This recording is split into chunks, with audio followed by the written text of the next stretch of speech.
નવસારીના ખેરગામ દંગા કેસમાં 2000 પાનાની ચાર્જશીટ, 23 કોંગ્રેસ આગેવાનો સામે કાર્યવાહી, આગામી 9 એપ્રિલે સુનાવણી. કોંગ્રેસનો આરોપ, ચૂંટણી પૂર્વે દબાણ બનાવવાનો પ્રયાસ. નવસારી જિલ્લાના ખેરગામમાં વર્ષ 2022 દરમિયાન વાંસદા ધારાસભ્ય અનંત પટેલ પર થયેલા કથિત હુમલા બાદ તણાવપૂર્ણ સ્થિતિ સર્જાઈ હતી. ઉશ્કેરાયેલા ટોળાએ કાયદો હાથમાં લઈ પોલીસ જીપ અને ફાયર બ્રિગેડની ગાડીઓમાં તોડફોડ કરી આગચંપીના પ્રયાસો કર્યા હતા. ઉપરાંત સ્થાનિક દુકાનોમાં તોડફોડ અને લૂંટફાટ પણ થઈ હતી.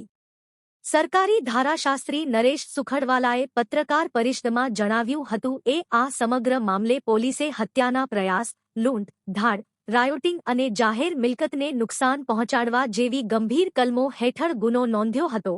કેસમાં વાંસદા ધારાસભ્ય અનંત પટેલ, કોંગ્રેસ જિલ્લા પ્રમુખ શૈલેષ પટેલ, ખેરગામ તાલુકા પ્રમુખ શશીન પટેલ, સરપંચ ઝરણા પટેલ સહિત કુલ 23 કોંગ્રેસ આગેવાનો, કાર્યકરો અને સમર્થકો સામે અંદાજે 2000 પાનાની ચાર્જશીટ કોર્ટમાં રજૂ કરવામાં આવી છે. સરકારી ધારાશાસ્ત્રી નરેશ સુખડવાલા મુજબ આ કેસની આગામી સુનાવણી 9 એપ્રિલે હાથ ધરાશે.